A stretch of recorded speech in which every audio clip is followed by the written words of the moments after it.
galera do Saltim, chegamos ao último episódio da série Hábitos. E o tema é Adorar a Deus nos ajuda a conhecê-lo melhor. Mas sério? É verdade. Que ótimo, porque eu gosto desse tema, porque eu amo cantar. Então, Thaís, esse vídeo é outra vez pra você. Galera, vem com a gente. Eu tô com fome, eu quero merendar. Pão com mortandela e guaraná.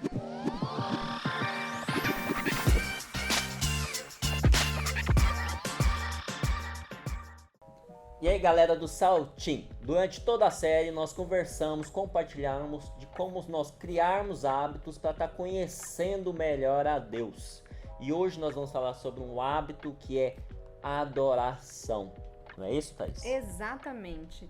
E é interessante a gente falar sobre isso, porque lá em Eclesiastes, no capítulo 3, no verso 11, vai falar que Deus colocou em nós o desejo pela eternidade. Então é natural do ser humano querer adorar alguma coisa. Então muitas vezes a gente adora coisas que a gente nem tem conhecimento disso. Então nós somos seres feitos para adorar. Então, como nós começamos no vídeo, eu falando que para mim adoração era cantar, porque durante toda a minha caminhada com Deus eu entendia que adoração era aquele momento que eu estava ali no culto, cantando com as mãos para cima, junto com os meus outros irmãos, e adoração era aquilo.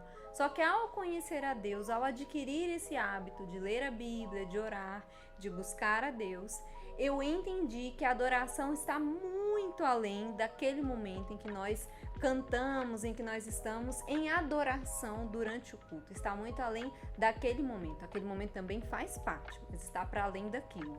É isso mesmo. Tem várias formas de adorar a Deus, né? Nós podemos adorar a Deus. Amamos, né? É isso mesmo, Thais. Existem várias formas de adorar a Deus. Cantar é uma delas. Também servir ao próximo é uma delas. Amar ao próximo é uma delas. E também assim, eu tenho uma história legal que aconteceu há 3 semanas atrás. Eu não vim num culto de manhã, né? Eu não vim no culto de manhã pra levar o meu filho num campeonato de futebol. É o quê? Então teve um amistoso ali, foi bem durante o culto e eu matei o culto, né? Pra estar levando ele, pra estar jogando bola, pra eu gastar um tempo com ele. E foi muito interessante que no final do jogo, quando eu estava indo embora com ele, eu virei pra ele e falei: você sabia que hoje nós adoramos a Deus? Nós o louvamos? Ele ficou olhando assim, mas a gente nem foi pra igreja, né? Aí eu falei, não, no momento que eu estou gastando com você aqui, louvando a sua vida, o momento que você está jogando futebol, isso também é uma forma de adorar a Deus, é uma forma realmente de reconhecer aquilo que Deus te deu e valorizar aquilo. Então, o meu momento com o meu filho foi uma forma de adorar a Deus agradecendo por ele. Um momento que ele estava jogando bola foi um momento de adorar a Deus agradecendo pelo fato de estar ali mostrando o talento, que ainda não está desenvolvido, está em evolução, mas chega lá. Então há várias formas e foi algo interessante que ele ficou assim, tá bom. É algo que a gente precisa quebrar em nosso meio, né, Thais? Exatamente, Dudu. Essa nossa ideia de que a adoração ela está restrita somente à nossa igreja naquele momento é uma ideia até mesmo que os religiosos tinham na época em que Cristo estava entre nós. Tem uma passagem na Bíblia quando ele está conversando com a mulher samaritana e ela pergunta para ele, né, aonde é que... Tem um momento na Bíblia em que Jesus está conversando com a mulher samaritana e ela pergunta para ele qual que é o lugar em que os samaritanos devem adorar, porque na época havia uma rixa entre os judeus e os samaritanos. E Jesus chega para ela e fala que vai chegar a hora em que os verdadeiros adoradores adorarão o Pai em espírito e em verdade.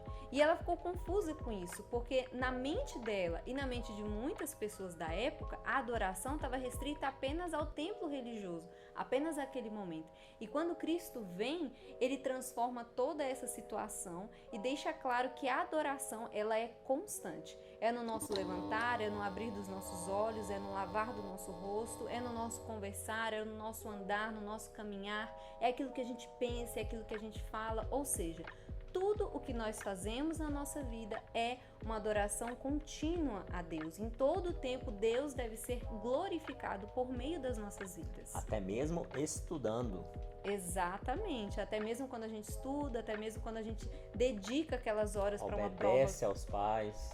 Quando a gente está estudando, quando a gente está se preparando para uma prova, quando a gente às vezes não conseguiu se preparar direito para aquela prova, mas mesmo assim a gente tem que fazer. A gente chega diante de Deus e pede pela misericórdia dele. É verdade. Quer dizer, às vezes não. Naquele momento em que nós estamos estudando e que estamos nos dedicando para uma prova, a gente entende que também é um ato de adoração a Deus. Não é isso mesmo, Dudu? É isso mesmo. Então você falou várias formas de estar adorando a Deus, né? Mas às vezes a pergunta é: será que eu fui chamado para adorar a Deus? Então assim, eu sei que há opções, há formas de adorar a Deus, mas às vezes eu tenho a dúvida se eu fui chamado. Então lá em Salmos, no livro de Salmos, capítulo 150, versículo 6, fala assim: que todo ser que respire, louve ao Senhor. Então se você está respirando, então você tem um chamado de estar louvando a Deus com a sua vida. Então, não importa o que você faça, que aquilo que você faça que possa se transformar em louvor, em adoração a Deus. Exatamente. Então, quando a gente entende que a nossa adoração, ela está para além do culto, ela está para além desse momento que a gente dedica aos domingos, fica muito mais fácil nós nos conectarmos a Deus em todos os lugares que nós estivermos. A gente tem essa consciência real da presença de Deus e tudo passa a fazer muito mais sentido. É isso mesmo, Thaís. E com isso a gente encerra mais uma série. E você que não viu os outros episódios, eu te desafio a dar um pulinho lá no YouTube e assistir. Thaís, muito obrigado. Fica com Deus, galera. See ya.